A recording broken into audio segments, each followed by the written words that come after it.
That word self-care gets thrown around a lot in today's language. Like, you need to do self-care. Do better self-care. I need to take better care of myself. I'm going to do self-care. What does that mean?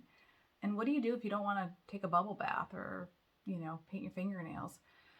I hear this a lot, especially from my male clients, but really anybody who's just not into those kinds of things. They wonder, what does self-care look like?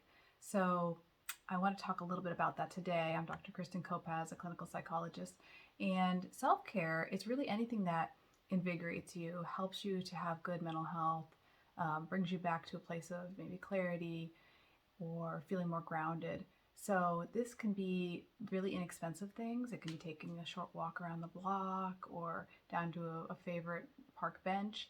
It can be going to get a pedicure or going to the movies or taking yourself out to eat. It can cost more like that, but it can also be small things like having a cup of coffee in the backyard or sitting outside for a few minutes in the morning when things are quiet still.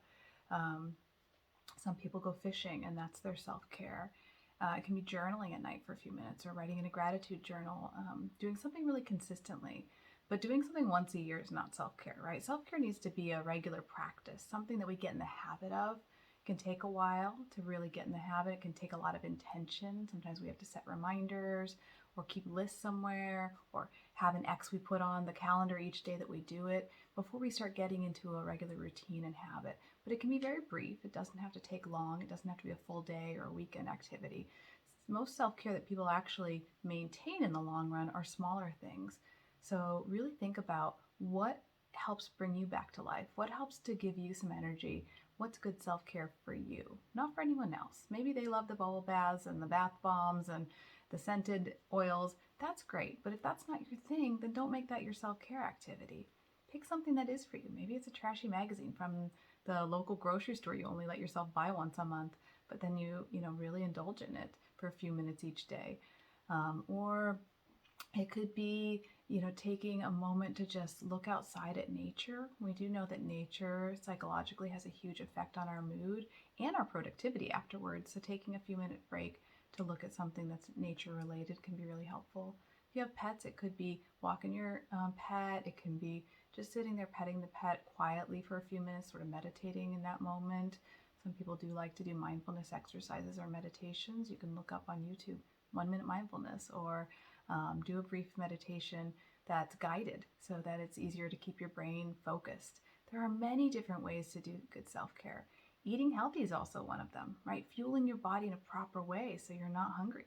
Could be having a protein snack before you head home for the day at the end of each workday. So you're walking in the door feeling really good, not feeling like you can't wait to get a snack and nobody talked to me for the first 10 minutes, right? It can be sitting in the driveway and doing some deep breathing before you walk in the door at the end of the day.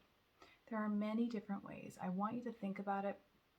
Google it. Think about what you did when you were 12. What did you love to do before the stressors of teenagehood and adulthood hit you? A lot of times those innocent moments at age like 10, 11 can tell us what we love to do, right? Did you used to read novels and you haven't done that in a long time? Maybe think about making just, even 30 minutes before you go to bed a time for novels.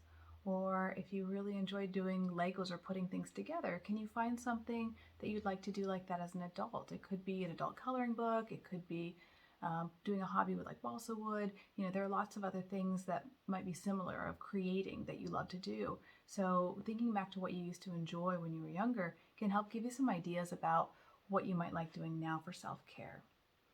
If you want to put in the comments your ideas, I would love to hear them. Please share and subscribe for more videos if this was helpful.